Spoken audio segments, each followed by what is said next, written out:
We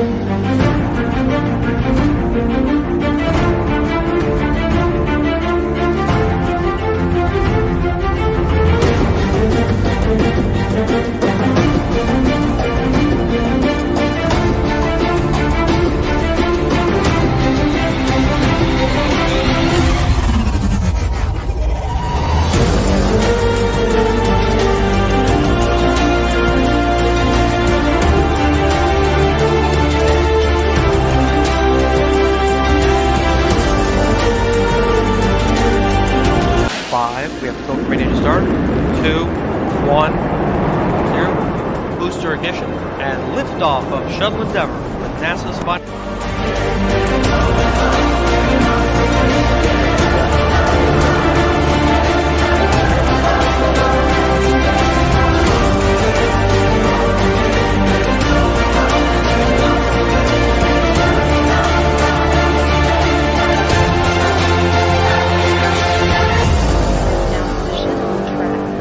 To the International Space Station.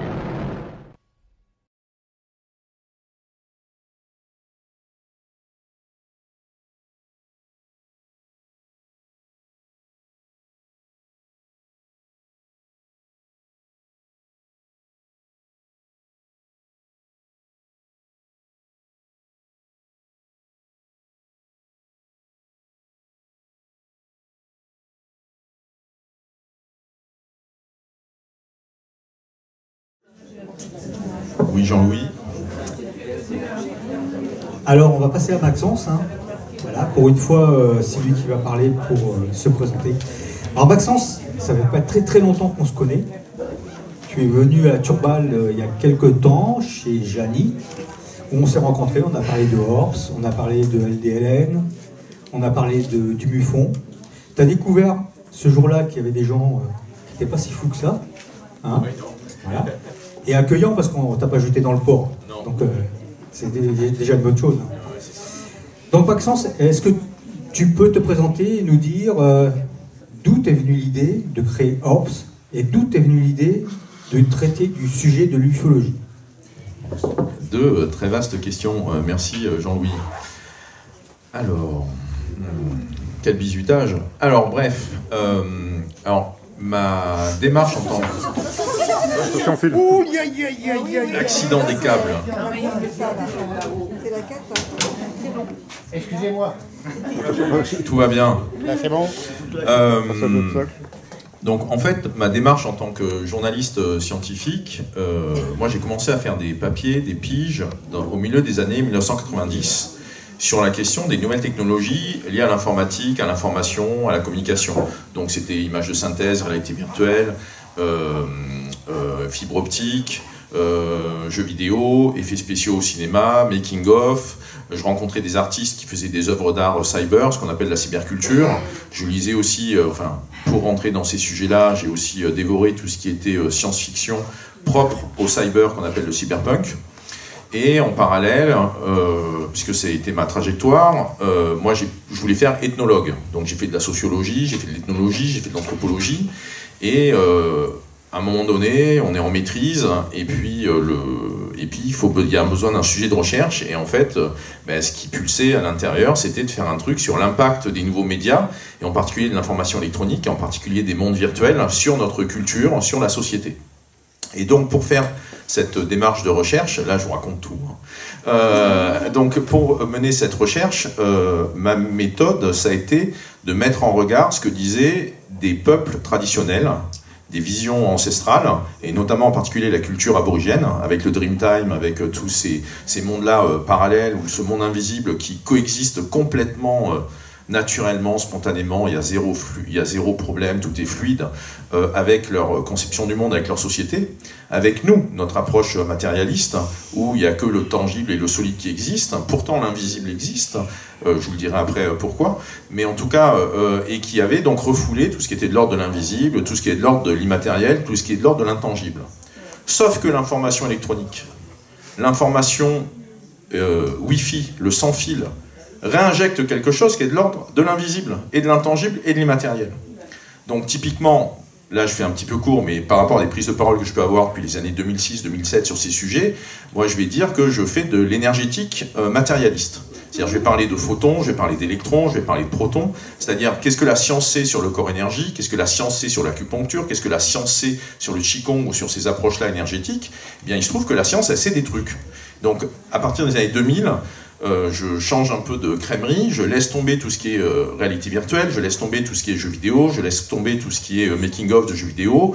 Il y a innovation ultra pointue sur les ordinateurs, sur l'opto-électronique, sur les ordinateurs moléculaires, sur l'informatique photonique, sur même l'informatique liquide, parce qu'il y a des travaux là-dessus. Hein, comment imaginer, comment un ordinateur pourrait traiter l'information si l'ordinateur était un fluide et un liquide, un gel par exemple. Okay, donc il y a ces types de travaux de recherche qui existent depuis les années 90 dans les labos, au Japon, aux États-Unis ou ailleurs. Donc moi j'avais baigné là-dedans, dans ce mélange de ce qu'on appelle des technologies très avancées et puis les innovations liées en matière de communication et d'information. Et donc là je change, je bascule du côté de l'électromagnétique. Je bascule du côté de l'énergie et je me spécialise sur les nouvelles technologies de l'énergie. Et avec toujours mon œil d'ethnologue, mon œil de sociologue, j'ai choisi d'être dans l'angle technosciences, puisqu'on est dans une société technosciences. Et donc de raconter ce qui se passe au niveau technoscientifique, au niveau des innovations techniques ou des innovations scientifiques, y compris par rapport aux sciences et aux technologies qui vont vers l'infiniment petit, c'est-à-dire qu'elles tombent dans l'invisible, qu'elles tombent dans l'immatériel, qu'on passe dans les mondes quantiques, qu'on passe au niveau des potentiels quantiques, qu'on passe au niveau des particules fantômes, comme les neutrinos, etc., etc. Bref, on est avec des frontières au sein du monde qui sont en train de bouger, et tout ça, ça se passe au niveau, j'allais dire, c'est du solide, c'est des choses qui sont scientifiques, c'est des choses qui sont là.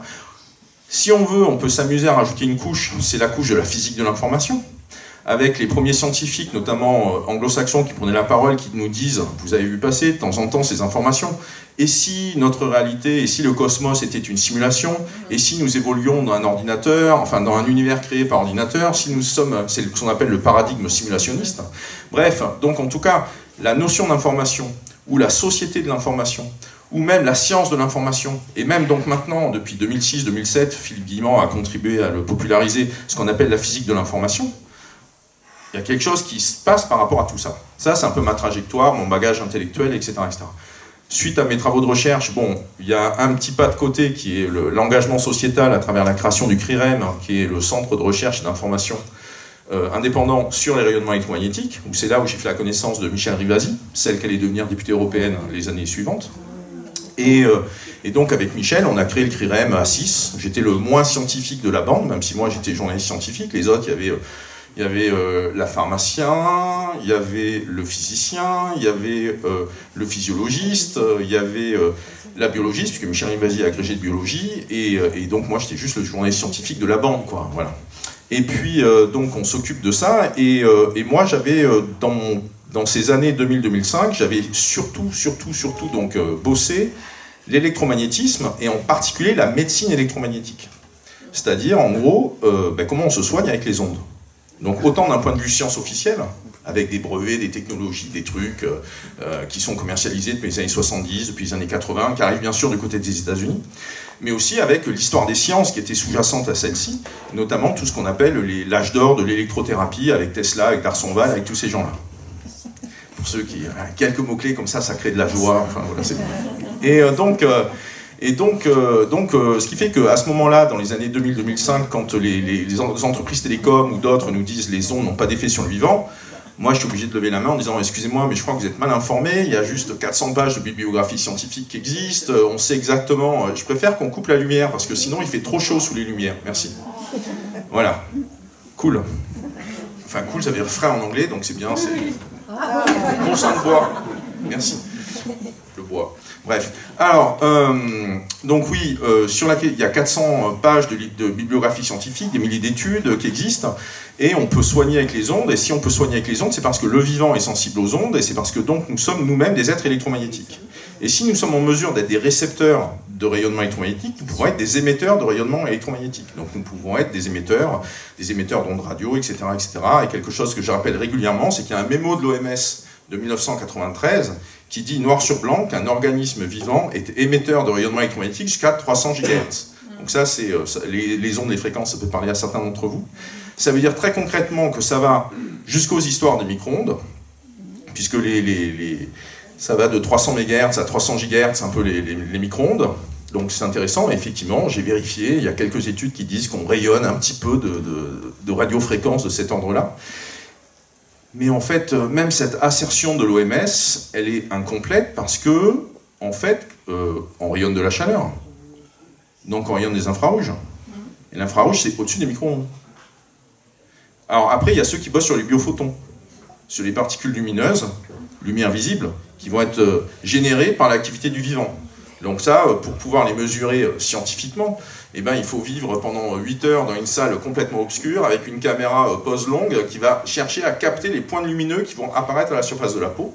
Pareil, c'est documenté, premières études fin des années 60, milieu des années 70, et puis moi j'ai beaucoup eu la chance de pouvoir échanger avec Van Vicht, qui est l'élève de Pop, et qui du coup a produit entre 2008 et 2017 quantité d'études scientifiques ultra solides avec Samsung, avec des électroniciens de pointe, sur ces points de lumière qui vont apparaître à la surface de la peau et qui résultent d'activités métaboliques, d'activités biochimiques qui sont présentes à l'intérieur du corps. Donc ça veut dire que le corps humain, nous tous, le vivant en général, les mammifères bien sûr en particulier, vont pouvoir générer de la lumière visible aussi. Donc ce qui fait que déjà que l'histoire de l'affirmation de l'OMS, ça crée un choc en se disant « Waouh, institutionnellement, à l'international, il y a des personnes, on sait que le corps humain est un générateur d'ondes électromagnétiques, basse fréquence, moyenne fréquence et jusqu'aux ondes micro-ondes, ce qui est déjà un peu surprenant. Mais en plus, il n'y a pas que ça, et donc en fait on rayonne bien plus que ça. Donc ça c'est dans strictement, on va dire, une approche média ou une approche électromagnétique par rapport au côté émetteur-récepteur. Mais ça veut donc dire que par rapport, moi, sur mon intérêt entre les années 2000-2010 sur la question électromagnétique et sur les questions électromagnétiques dans toutes ses dimensions, donc c'est autant la médecine électromagnétique, avec le CREM, ça a été la pollution électromagnétique. En parallèle, il y avait aussi les armes électromagnétiques. Et donc, ça veut dire qu'on a des technologies électromagnétiques qui sont liées à l'activité de la pensée. Donc, c'est-à-dire que le corps pouvant être vu comme une technologie extrêmement sophistiquée, hein, je ne vais pas rentrer en mode mécaniste, mais en tout cas, simplement en faisant un pas de côté, on peut voir donc la nature, le vivant, comme des systèmes extrêmement sophistiqués qui sont eux-mêmes régulés, générateur d'activité électromagnétique. Donc ce qui fait qu'après on peut continuer à poser des postulats. Qu'est-ce qui se passe quand on fait du Qigong? Qu'est-ce qui se passe quand on est un magnétiseur? Qu'est-ce qui se passe quand on fait de l'acupuncture? Qu'est-ce qui se passe quand il y a des miracles? Okay, et donc ça donne ce croisement entre ondes électromagnétiques et phénomènes exceptionnels, phénomènes anormaux si on veut, et bien à travers l'électromagnétique, moi ça me donnait, en plus, d'un point de vue physique fondamental, science fondamentale, l'électromagnétisme fait le lien entre 3 des 4 forces. Par rapport au modèle standard de base où il y a 4 forces, on a les 3 forces, on a 3 d'entre elles qui sont reliées entre elles grâce à l'électromagnétisme. Donc tirer le fil de l'électromagnétisme, l'électrochimie, l'électrostatique, l'électromagnétisme, les émissions radio, etc., ça permet en fait de parler de tout. Ça permet de parler des éruptions solaires, ça permet de parler des ondes cérébrales, ça permet de parler des capteurs ou des implants qu'on peut avoir dans un strict point de vue cybernétique. Ça permet de parler des frigos qui fonctionnent à l'électricité sans fil, ça permet de parler des panneaux solaires, ça permet de parler de la photosynthèse, ça permet de parler de MHD, ça permet de parler des technologies exotiques. Et donc moi j'ai commencé à rentrer dans le sujet des technologies exotiques vers 2004-2005, que ça soit sous l'angle énergie libre, ou bien sûr par rapport à la dimension OVNI, mais aussi mémoire de l'eau. Okay, donc l'électromagnétique me permettait de mettre un pas dans des sujets un peu controversés, toujours pareil avec une méthode qui est celle du journaliste scientifique, qui est donc d'aller chercher l'information au sens qu'est-ce que la science sait sur tel sujet, quand bien même il est controversé.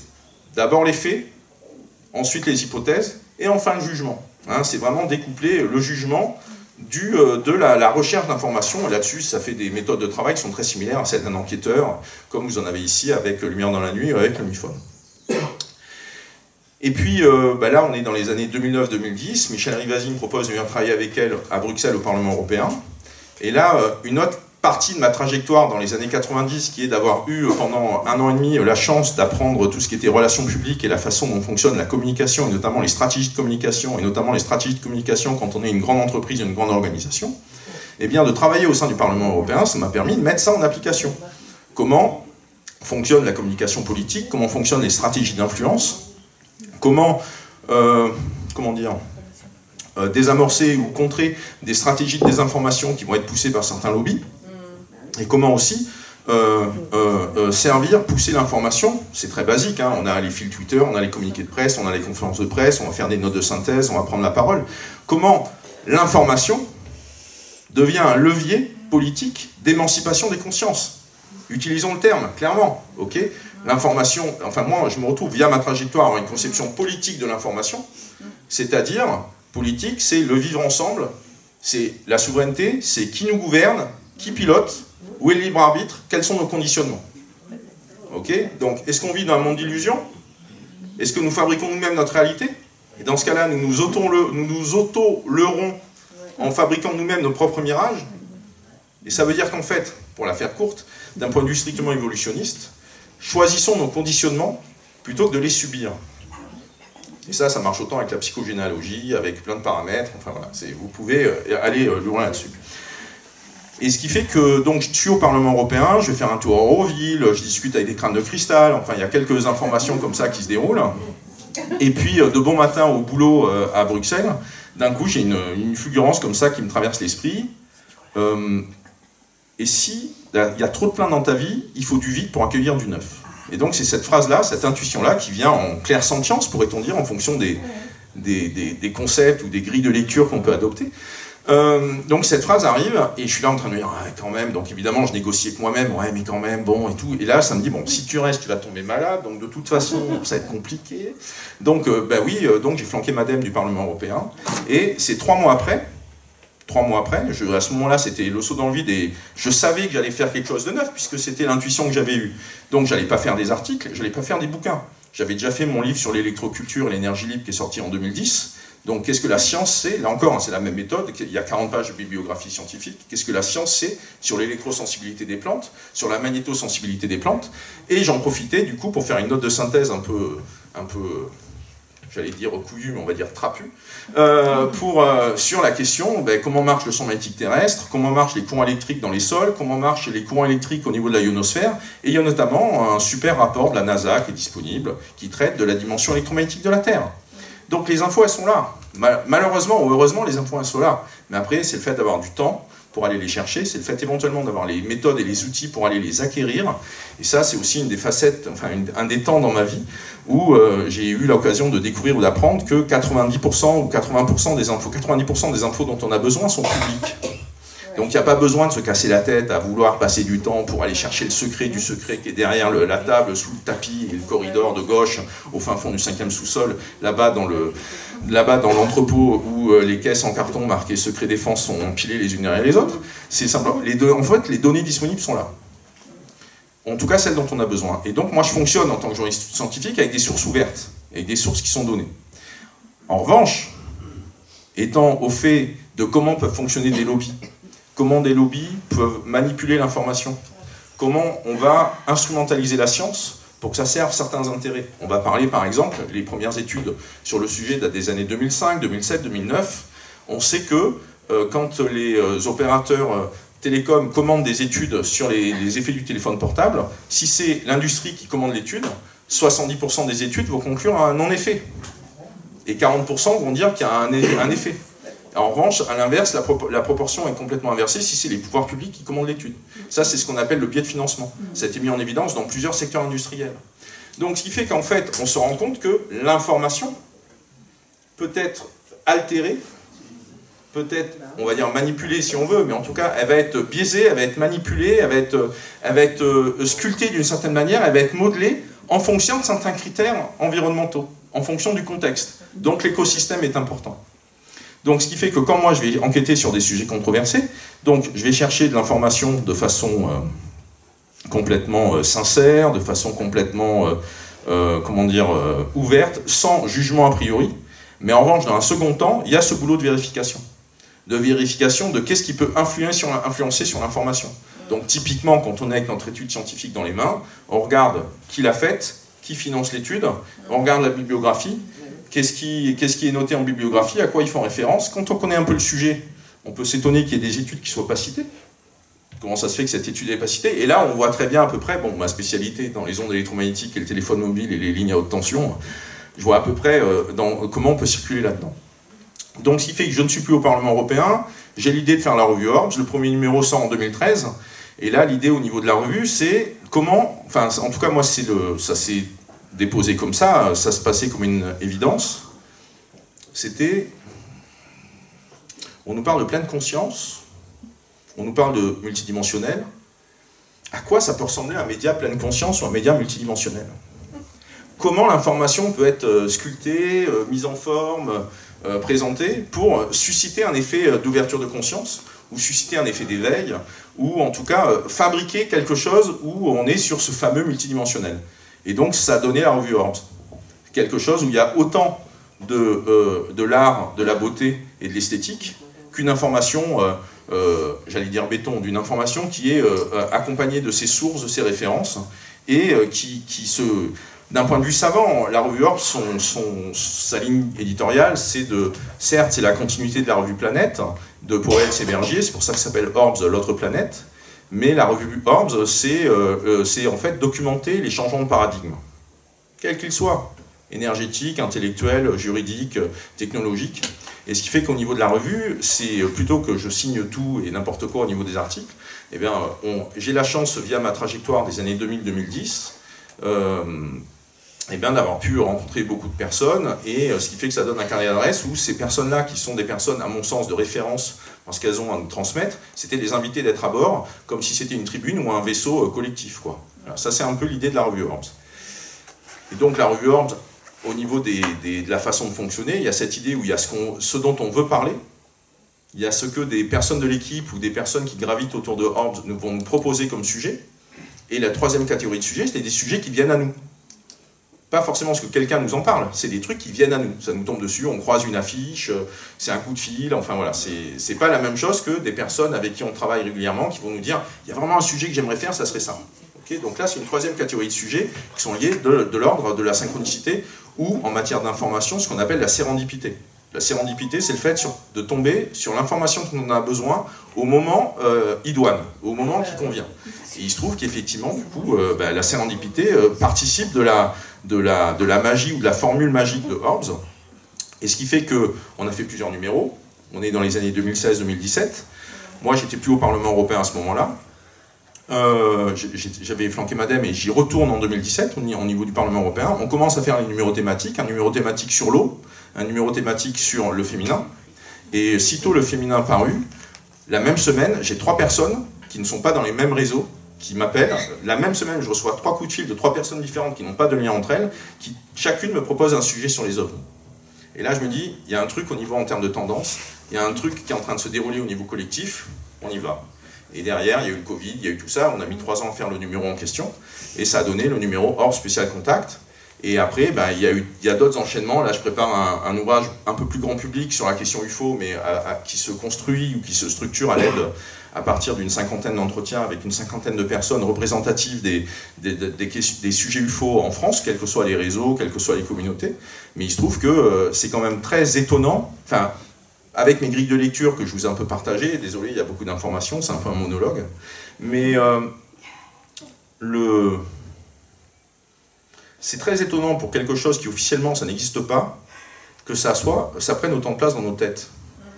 C'est un peu surprenant ça. Ça c'est un premier niveau d'étonnement. Second niveau d'étonnement, donc si après je reprends mes grilles de lecture propres à la sociologie, propres aux sciences humaines et aux sciences sociales, en fait, et on a eu des éléments aujourd'hui par rapport à ça. C'est ça, enfin si vous avez les bonnes lunettes, c'est assez limpide. Jean-François, par exemple, avec le MUFON, nous dit à un moment donné, là, ces témoins-là, qui nous rapportent des observations, des témoignages, parce qu'ils sont contrôleurs aériens, c'est quand même super fiable. Donc on voit qu'il y a une dimension sociale qui va faire que ça va qualifier l'information différemment dans la façon dont on la reçoit. Donc en fonction de qui vous êtes, votre témoignage ne sera pas reçu de la même façon. Au-delà des simples informations techniques et factuelles, hein, simplement en fonction de qui vous êtes, de votre statut social, de ce que vous exercez comme métier, le témoignage ne va pas être reçu de la même façon. Donc ça, c'est un exemple de la dimension sociale qui est présente sur la question UFO.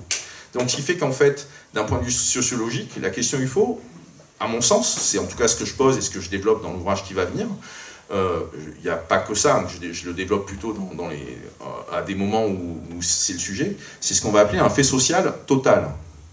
Un fait social total, c'est que ça concerne tous les compartiments, toutes les couches, toutes les dimensions de notre vivre ensemble.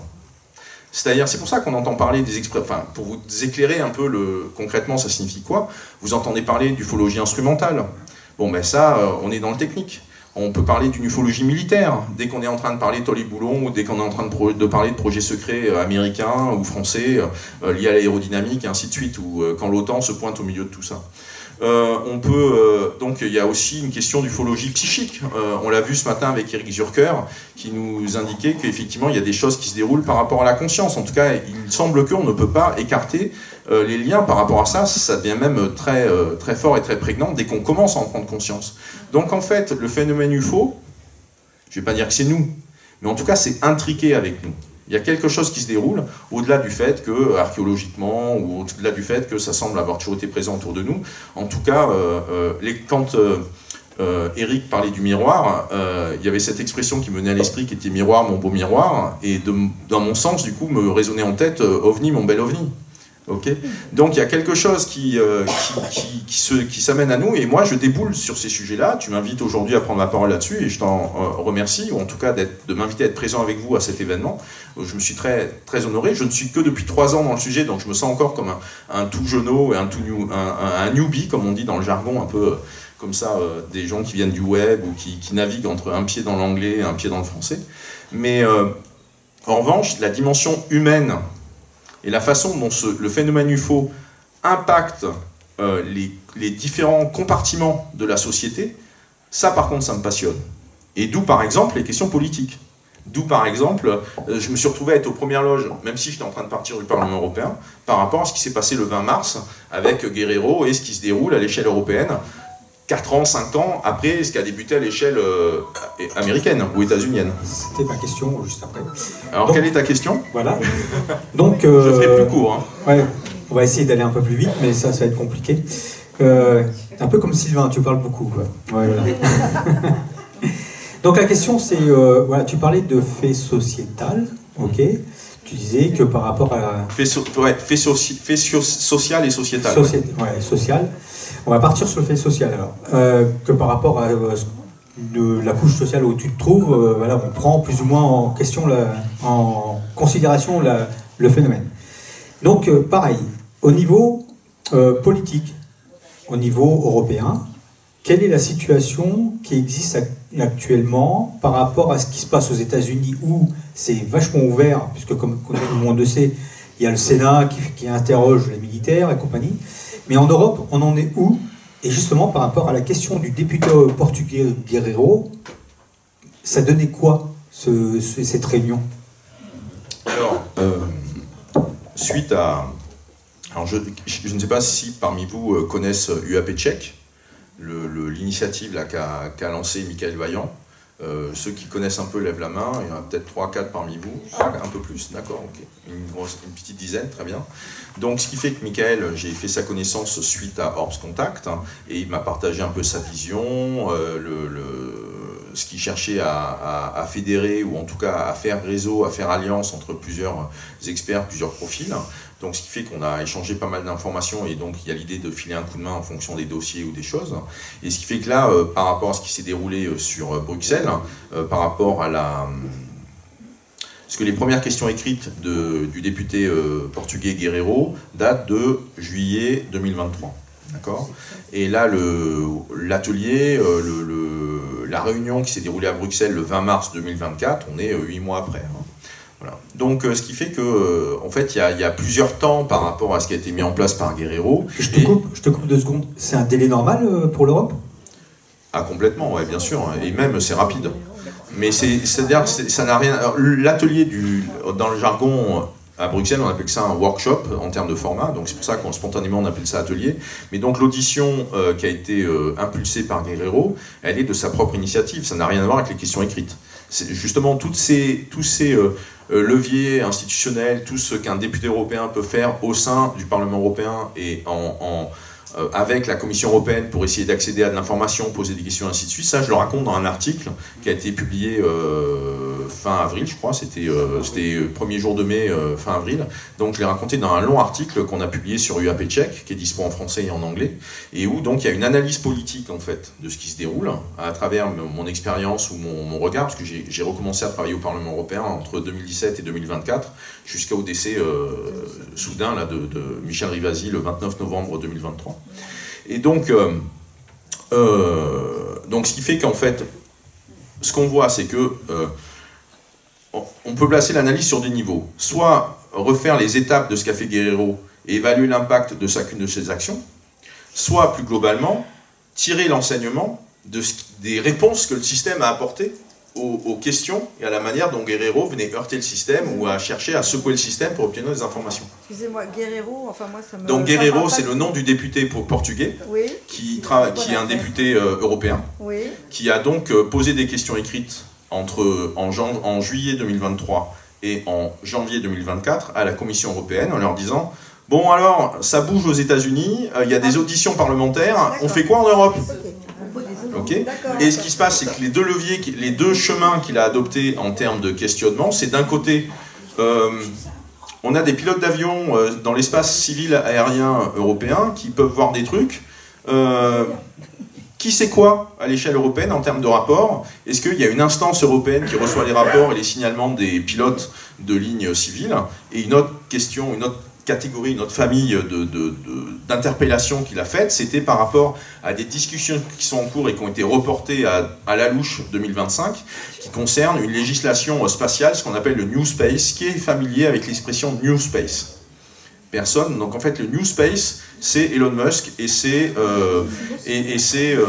son système de propulsion de fusées, de satellites et tout ça. Donc le New Space, c'est la privatisation de l'espace. C'est les boîtes, avec la NASA, avec l'Agence spatiale européenne, avec la France, on est sur des organismes publics ou liés à l'État, ou même Rostov avec la Russie, hein, bien sûr, qui envoient c'est des agences officielles qui envoient des trucs dans l'espace ou qui essayent de maîtriser JAXA pour le Japon, etc. etc. Et depuis 10-12 ans, depuis 2006-2007, tant Amazon que Musk, que d'autres, et bien c'est des firmes privées qui partent à la reconquête de l'espace. C'est des firmes privées, c'est des entreprises privées, mais au niveau États-Unis, c'est classique au niveau de leur culture, parce que les boîtes privées, c'est elles qui noyautent l'État fédéral. Donc ce qui fait que c'est les gens du privé qui bossent dans le public, ou en tout cas qui sont à un certain niveau, qui passent ministres, etc., etc.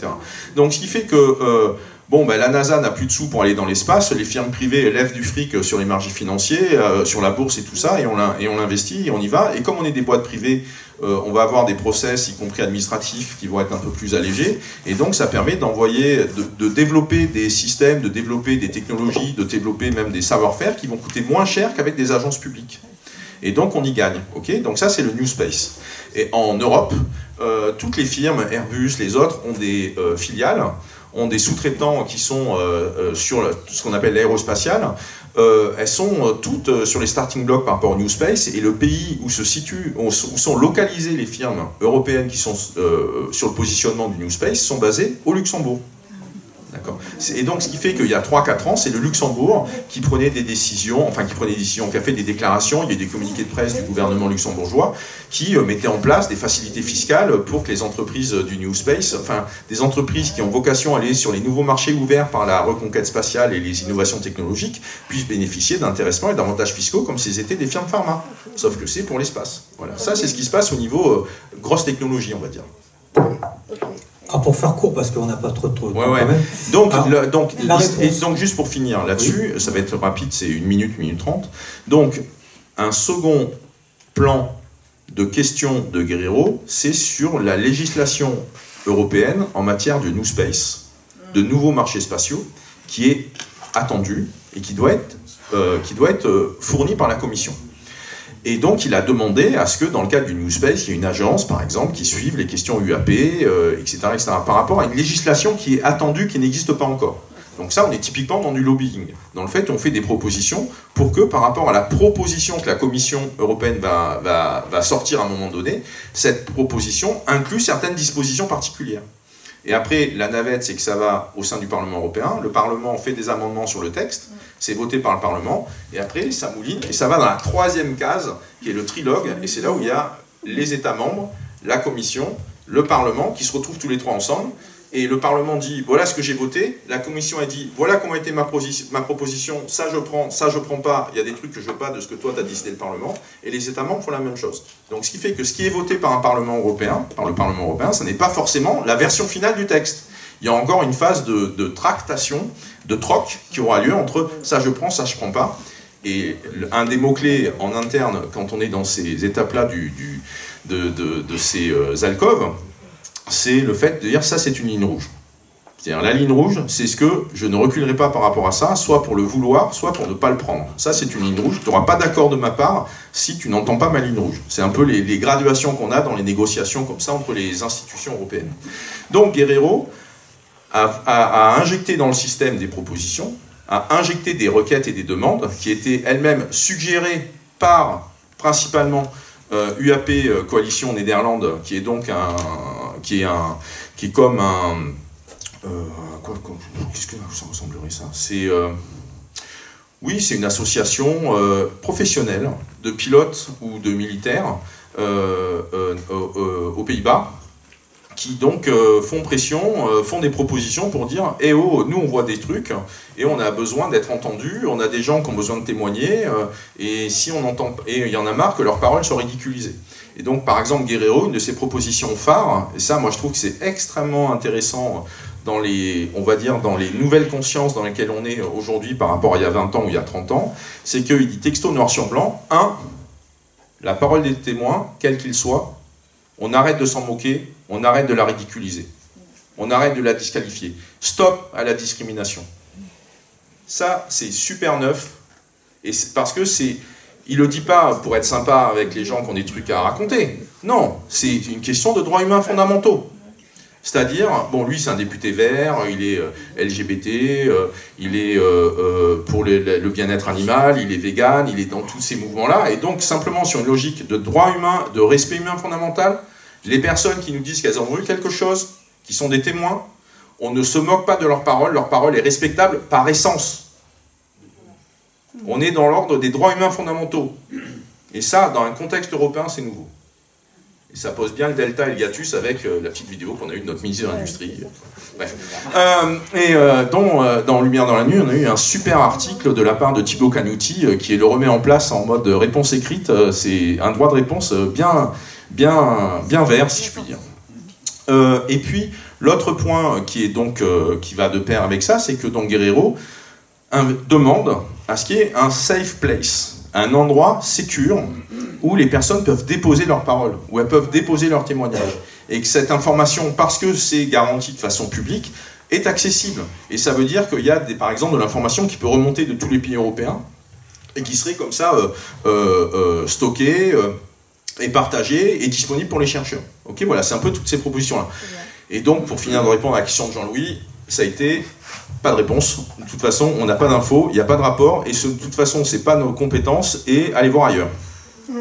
Et ça, donc, ça a été les réponses aux questions écrites.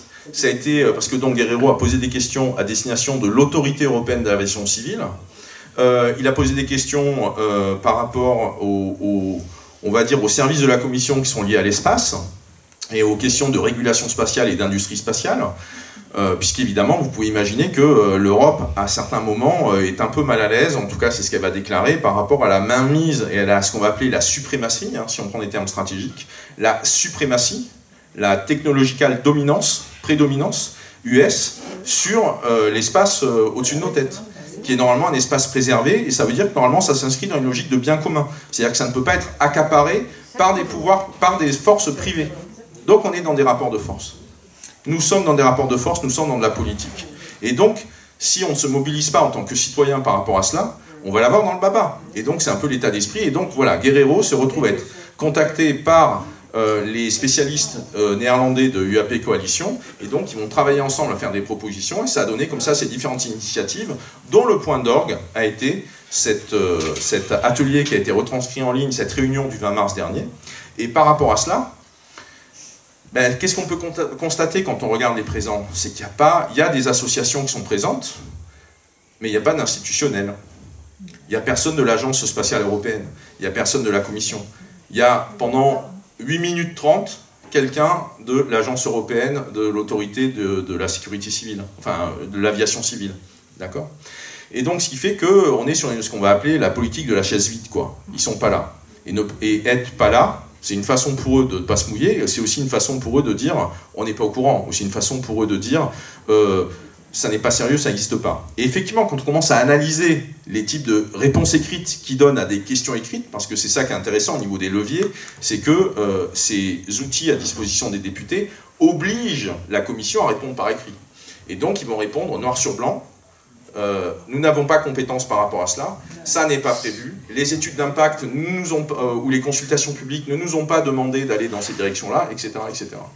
Et par rapport à cet article un peu de synthèse que j'ai préparé, qui était donc à la fois une analyse politique, qui était à la fois une étude d'impact, qui était à la fois une approche où je raconte des trucs, enfin toi tu l'as lu Jean-Louis, mais de comment fonctionne le lobbying, etc., etc., en prenant le cas particulier, le cas concret. Moi je le rappelle, ce qui m'intéresse c'est les affaires humaines. Et le sujet UFO, c'est un sujet qui permet de regarder ce qu'il en est sur celui-là en particulier, mais c'est l'impact humain qui m'intéresse par rapport au phénomène UFO. Eh bien, il y a quelque chose, il y a une pépite qui est là. C'est un général italien qui a piloté un comité dont je ne connaissais pas l'existence, qui s'appelle je ne sais plus comment il s'appelle, le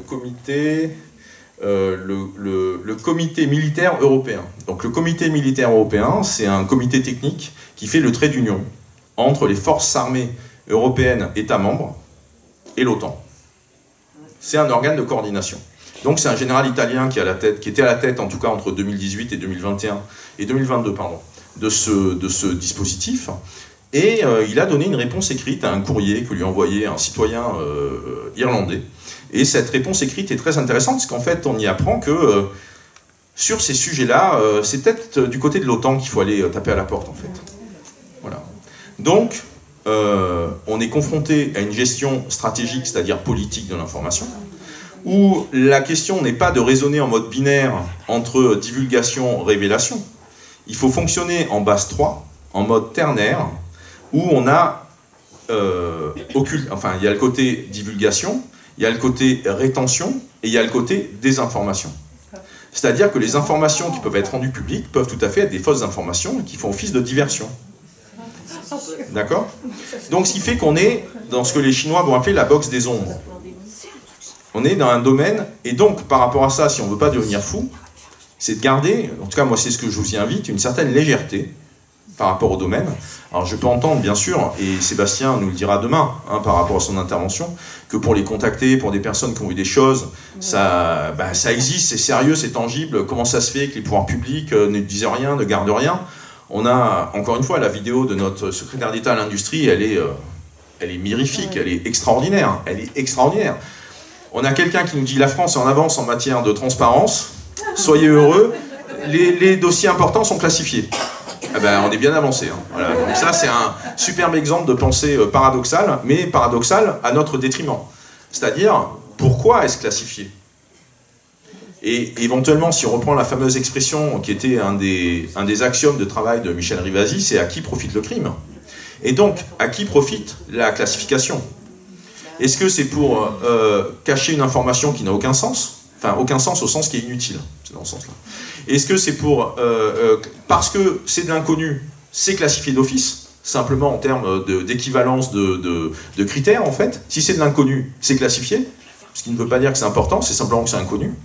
Est-ce que c'est parce que, en fait, on sait plus de choses que ce qu'on pourrait dire, mais donc, en fait, il ne faut pas qu'on fasse savoir aux autres qu'en fait, on en sait un peu plus que ce qu'on croit qu'on en sait. Bref, c'est sans fin en termes de spéculation, et on rebascule dans le jeu de miroir. N'oubliez pas l'histoire du jeu de miroir. Donc, gardons une certaine légèreté, et évitons d'avoir trop le nez collé sur le tableau. Moi, avec ma culture générale, pour faire la boucle, de là d'où je viens, avec mon empreinte initiale qui est liée aux sciences humaines et à l'anthropologie, je vois partout des groupes humains qui ont des cultures différentes, qui ont des visions du monde différentes, et qui sont intimement persuadés d'être dans le vrai, dans le juste, d'avoir raison.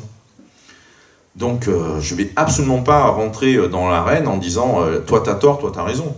En revanche, ce que je constate, c'est que, effectivement, le sujet OVNI trotte dans toutes les têtes, avec des personnes qui nous disent « ça n'existe pas, mais c'est classifié », avec peut-être qu'on... Donc c'est pas une question pour vous dire que je suis sur une hypothèse multifactorielle, hein. C'est plutôt le fait que le sujet OVNI traverse toutes les strates de notre société. Ça traverse toutes les strates de notre société. Et là, moi, au niveau de ce que je peux vous dire, peut-être en avant-première par rapport à l'ouvrage qui va arriver là dans les prochains mois, moi j'ai 3 grandes parties, en fait, 3 temps dans cet ouvrage. Le premier, c'est le renouveau du roman feuilleton sans fin américain, quoi, donc 2017 et ainsi de suite. Le second, c'est France Terre d'OVNI, et c'est là où il y a ce lien, enfin, je tiens en tout cas à remettre en lumière Lumière dans la nuit, les repas UFO, enfin vraiment cette histoire française qu'on a depuis la vague 54, Aimé Michel, ainsi de suite, où on a une vraie place, et j'oserais même dire un vrai lien, on a un profond lien avec le sujet, au-delà de Valençol et de Trans-en-Provence. Il y a un vrai lien profond, populaire, si je puis dire, puisque beaucoup d'observations se font dans les campagnes, hein, quand même, donc on a un vrai lien au plus près des gens, au plus près de la banalité de la vie, hein, osons employer ces termes-là, par rapport au sujet. Et puis le dernier tiers, et c'est là où on en est aujourd'hui, c'est tous contacter, quoi. Et c'est pour ça qu'à mon échelle, je n'ai pas de regard moqueur, et ça je le dis, face caméra, enregistrement, tout ça, je n'ai pas de regard moqueur par rapport au céleste et par rapport au galactique. Parce qu'il se passe quelque chose aussi sur ce plan-là. Après, des choses peuvent se dire, des choses peuvent être mises en scène, on peut bien sûr, certains peuvent basculer sur du spectaculaire et du sensationnel. Mais en tout cas, il se passe quelque chose qui concerne notre conscience, il se passe donc quelque chose qui concerne notre croyance, nos croyances. Et il est possible que si on prend un peu de recul et qu'on est dans une perspective évolutionniste, il se passe quelque chose qui fait qu'on est comme une grenouille dans la casserole qui chauffe légèrement, peu à peu. Et donc, de toute façon, dites-le vous bien aussi, ça aussi c'est méthodologique, toutes les hypothèses qu'on peut avoir et toutes les interprétations qu'on peut avoir, de mémoire, je crois qu'il y a 160 hypothèses différentes qui existent, hein, pour expliquer la question UFO et machin. C'est des études universitaires US qui vont proposer ça, parce qu'évidemment j'ai appliqué la même méthodologie d'aller voir des études publiées, etc. etc. En fait, peut-être qu'aucune n'est vraie. Et donc peut-être que tout ce qu'on pense c'est faux. Ou c'est partiellement vrai, ou c'est partiellement faux. Et donc, gardons cette forme d'humilité, gardons cette forme, j'oserais dire, de tendresse par rapport à nous-mêmes, plutôt que d'utiliser vraiment le tranchant de l'épée de la vérité. Voilà, merci à vous.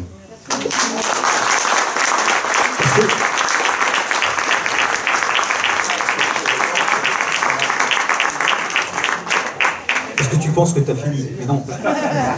Ça dépend de tes questions. Si tu c'est ce qu'on dit souvent, si on met un jeton dans la machine, je repars. Je te remets un petit jeton. Je refais un tour autour du système solaire, si tu veux. Un petit jeton, mais tu vas pouvoir répondre en 5 minutes. Voilà. Après, on passera le micro pour s'il y a des gens qui ont des questions. Alors, depuis 1947, la réponse de l'armée américaine, c'est « circuler n'a rien à voir ». D'accord? Tu es d'accord avec moi? Voilà. Après... C'est pas si... C'est la réponse officielle. Officielle, oui. Ce qui n'est pas la réponse réelle. Non, je parle de la réponse officielle qui a été donnée au public. C'est mon analyse en tout cas. Donc, on est en 2024, on a vu qu'on est en avance, puisque nous l'a dit le ministre, on est en avance par rapport aux Américains. Donc, on est trop fort. Voilà. Vive la France. Voilà. 77 ans après, l'Europe donne la même réponse. Voilà.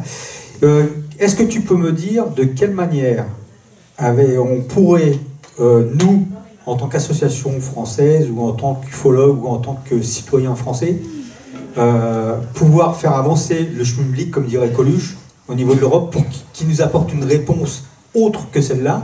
Est-ce qu'il existe des moyens de le faire? Ou est-ce que les politiques seraient capables de reposer la question à notre Commission européenne? Alors, je vais répondre à la question à l'envers. Je vais donner la réponse et après je dirai pourquoi, plutôt que de commencer par pourquoi avant d'arriver à la réponse. Je dirais non, je ne pense pas. Pourquoi? Parce que l'Union européenne, c'est un truc particulier, c'est un truc un peu bizarre. C'est-à-dire que, contrairement à ce que vous pouvez entendre dans les médias, aucune décision importante, structurante, impactante, ne peut être prise sans l'accord des États membres. Ça, c'est clair.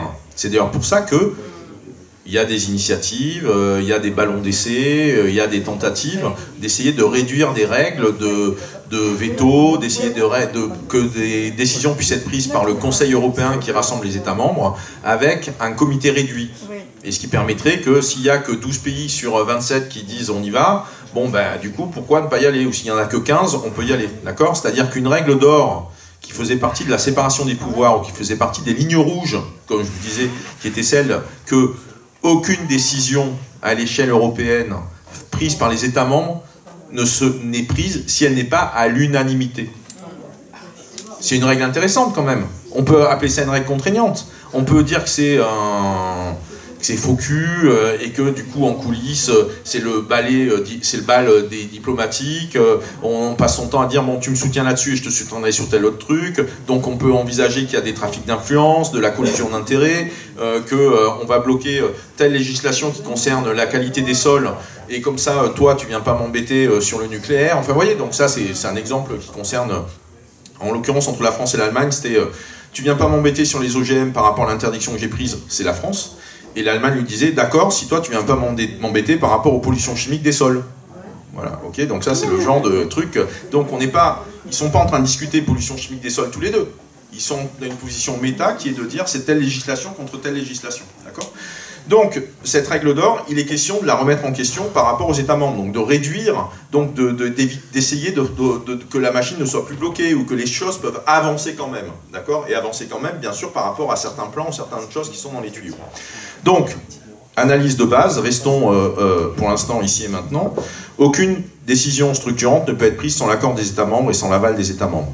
Donc ça veut dire que si par exemple un État membre, et encore une fois, même si le système n'est pas parfait, la France fait partie quand même des pays qui, c'est pareil pour la pollution électromagnétique, enfin en tout cas c'était le cas, et c'est pareil sur les questions UFO, il se trouve que la France, à travers ses dispositifs, à travers ce qu'elle a mis en place, s'est fabriqué une place privilégiée de choix, et ça se retrouve à mon sens parmi vous ici. Si on fait une analyse socio-démographique de la question des ovnis, et après on faudrait pousser peut-être un peu plus loin sur la question des contactés ou des observations, moi je trouve que la question UFO, et on le voit ici, moi je suis surpris de l'éventail des âges présents. On n'a pas que des personnes âgées, il y a aussi des personnes plus jeunes, et il y a énormément de femmes. On est quand même, moi, une des choses que je constatais au fur et à mesure de mon enquête, c'est que j'avais que des hommes avec qui je discutais. Ah, les femmes commençaient à apparaître quand on discutait des contactés. Mais sinon, il y avait très peu de femmes. Et là, la salle, mais c'est génial.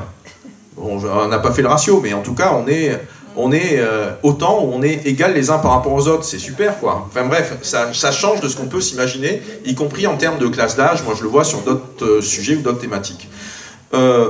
Donc, appuyé par l'Europe, ça ne va servir à rien aujourd'hui, puisqu'en fait, le verrou, il est fabriqué par les États membres.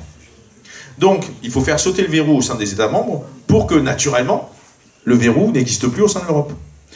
Après, on a un autre souci, ou on a un autre paramètre au niveau de l'équation, au niveau du système, c'est l'OTAN. C'est pas parce que c'est l'OTAN, c'est parce que c'est militaire. C'est ce que répond la Commission européenne quand on leur pose des questions, c'est qu'ils disent, nous, c'est pas notre compétence, parce qu'en fait, l'analyse ou le suivi des observations UFO, c'est géré par les autorités militaires. Le militaire, c'est une compétence des États membres. Et donc, comme la moitié, ou en tout cas les 4/5 des États membres européens sont dans une autre organisation en parallèle, qui n'est pas une organisation de l'Union européenne, qui est une organisation qu'on appelle l'Alliance Atlantique, qui est l'OTAN, et bien en fait, on peut, là je spécule, on peut imaginer qu'au sein de l'OTAN, il n'y a pas forcément de bureau dédié, mais en tout cas, peut-être que les infos, elles sont un peu présentes par là-bas, quoi. Donc en tout cas, nous mobiliser tous, tous pays confondus, pour, ça c'est le 3e niveau de réponse, pour droit à l'information, accès à l'information, libérer les documents, c'est l'équivalent donc de l'accès à l'information, de l'accès aux documents comme il y a aux États-Unis, qui est, ça je le développe, enfin je le raconte un peu dans le premier tiers du bouquin qui va venir, là, c'est, si on regarde ce qui se passe avec les États-Unis, fondamentalement, il n'y a pas vraiment de révélation. Ou en tout cas, il n'y a rien de neuf sous le soleil. En fait, si, il y a quelque chose qui est nouveau. C'est le fait qu'ils brandissent la législation lanceur d'alerte, c'est-à-dire donc de personnes qui divulguent de l'information, pour justifier le fait que l'information puisse sortir. Ça, c'est neuf. Le fait de recourir à la législation lanceur d'alerte, ça, c'est nouveau. Ça n'existait pas auparavant, ça, c'est nouveau. Et donc ça veut bien dire qu'on est sur des rapports de force qui concernent la gestion de l'information.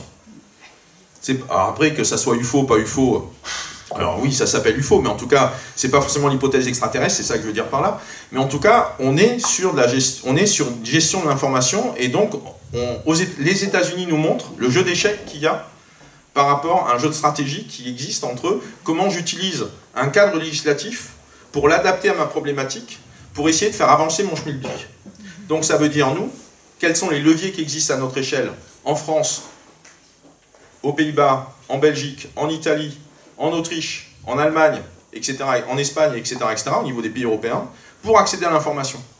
Et en accédant à l'information, si on est sur des approches systémiques, si on est sur des approches fractales, si on considère que la partie est un reflet du tout et est en lien avec le tout et va avoir un effet papillon qui aura un effet sur le tout, tout ce qui va être gagné à l'échelle d'un pays européen, d'un État membre de l'Europe, et bien en fait la transparence globale européenne va y gagner.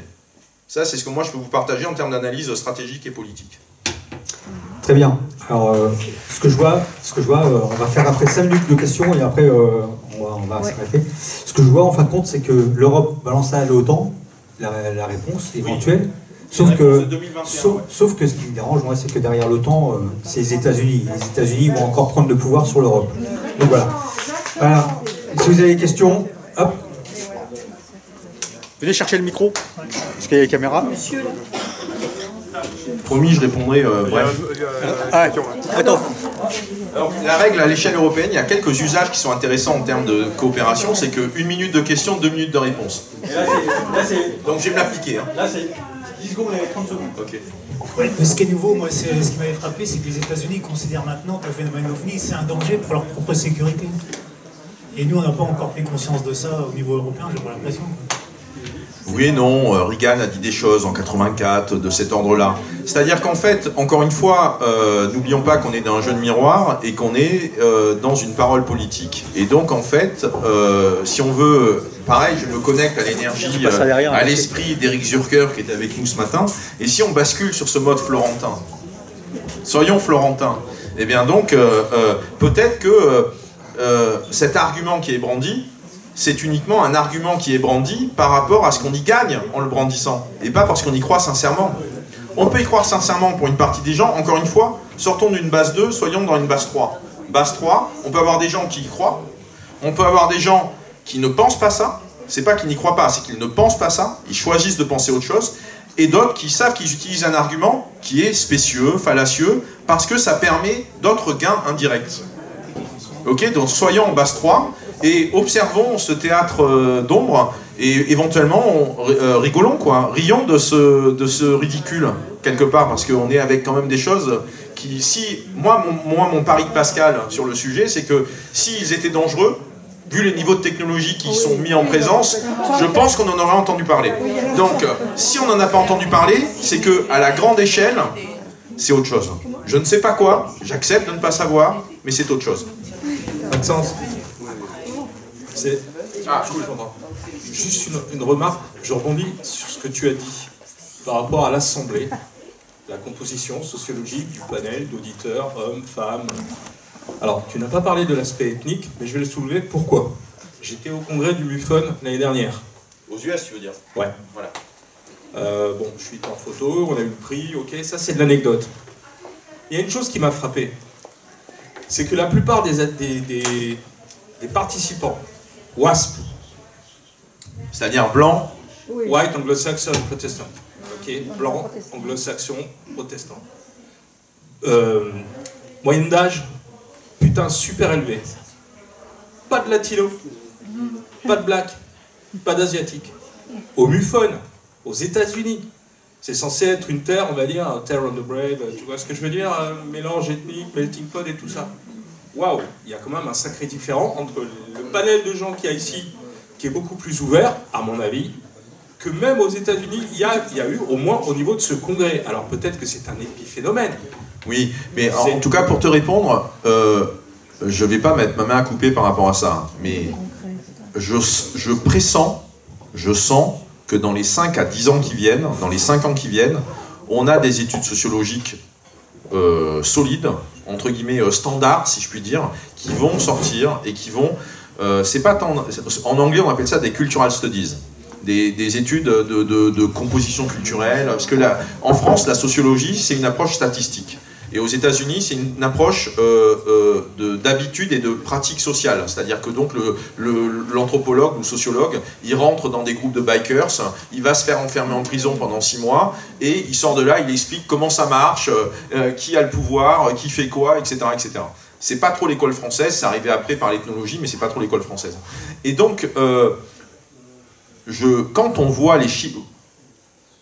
Avec Orbs, on a beaucoup travaillé sur les questions des expériences de mort imminente. Quand on voit comment les expériences de mort imminente concernent un nombre qu'on peut qualifier, pardon pour la litote, non négligeable de la population.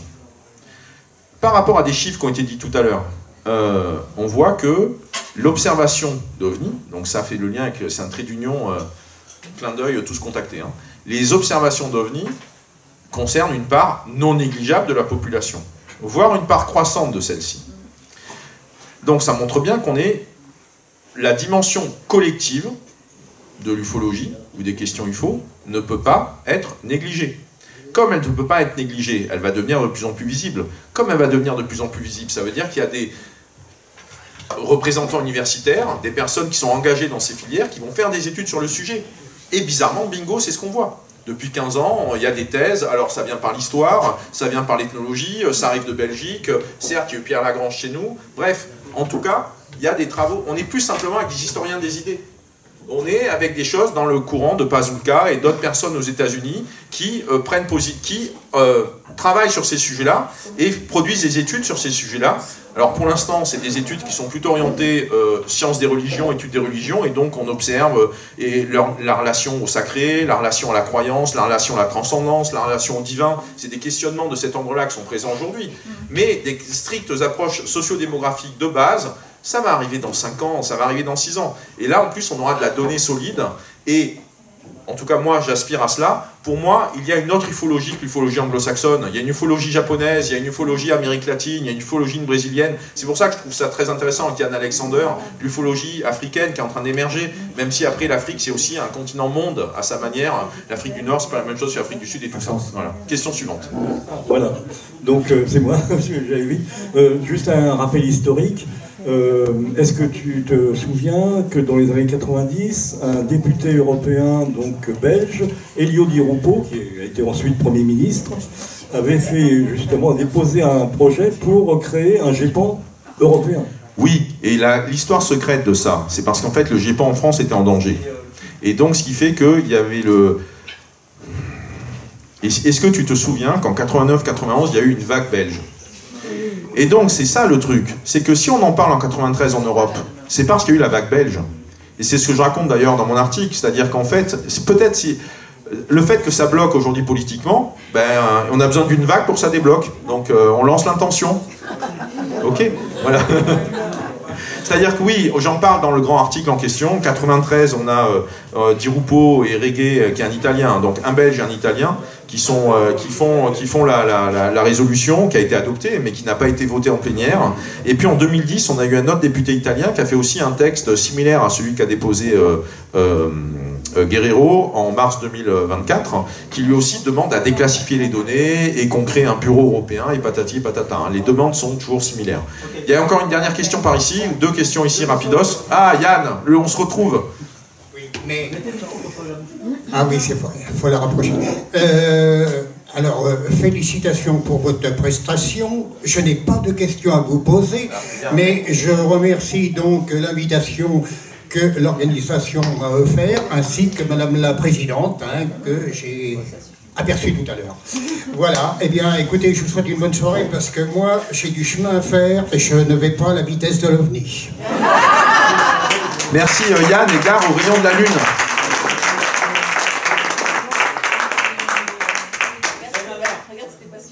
Alors moi, je peux poser une question en vous écoutant tout à l'heure par rapport à l'Europe.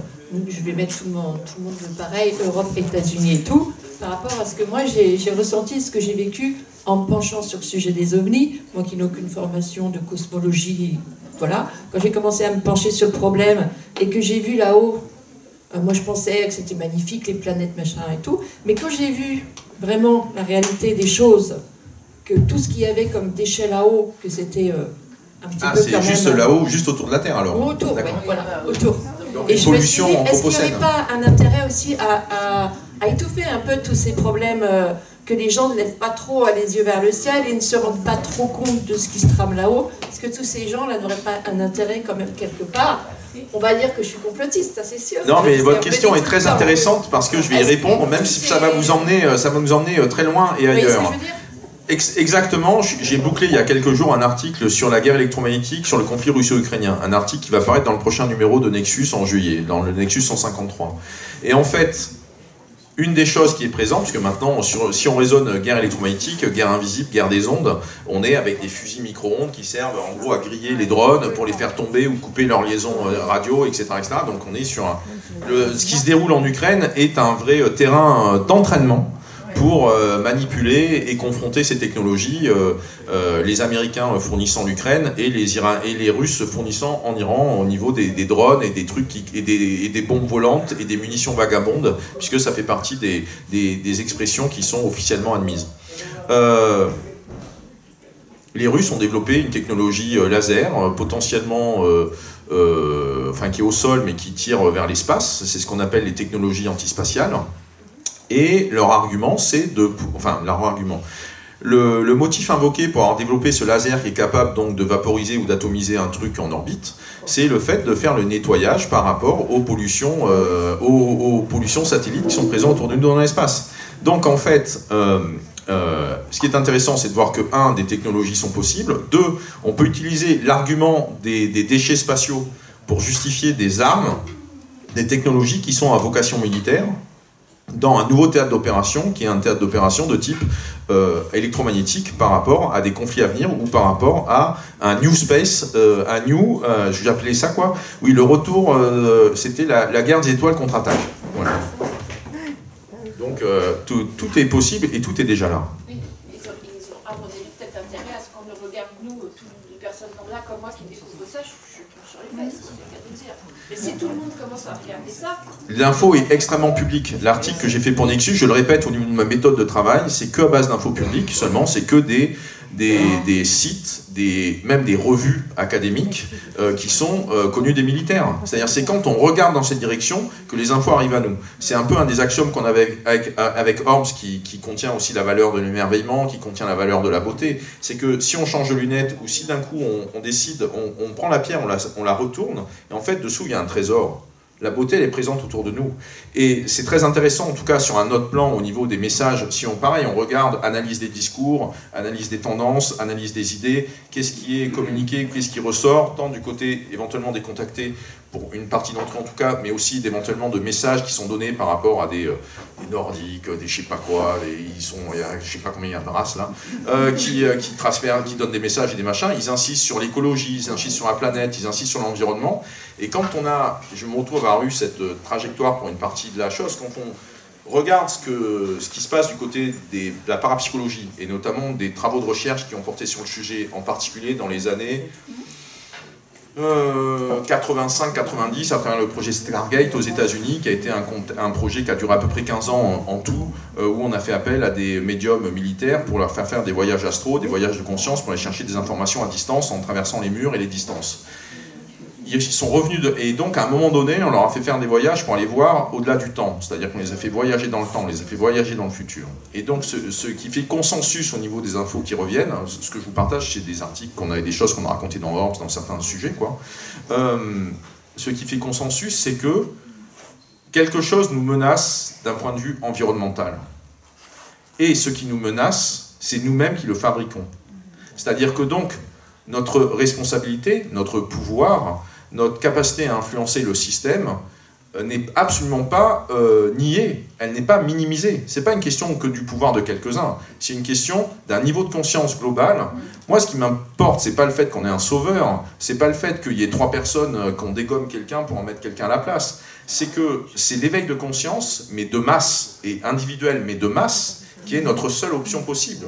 Que l'on soit branché sur l'environnement et l'écologie, que l'on soit branché par les consciences non humaines, y compris sur l'intelligence animale ou sur l'intelligence des arbres, ou que l'on soit contacté, voire enlevé, avec le petit voyage qu'il peut y avoir là-haut par des objets polymorphes et qui ont des intentionnalités qui nous échappent. Voilà, c'est ça, moi, ce que je peux vous dire en termes de constat, soit d'ignorance, mais aussi de pari en termes de foi. Voilà. Peu importe les moyens. Ouais. Mais à nous de jouer, en tout cas. Moi, je sens qu'on a, on a un pouvoir fondamental qu'on ne doit plus négliger. C'est ce que je sens profondément. Merci Maxence.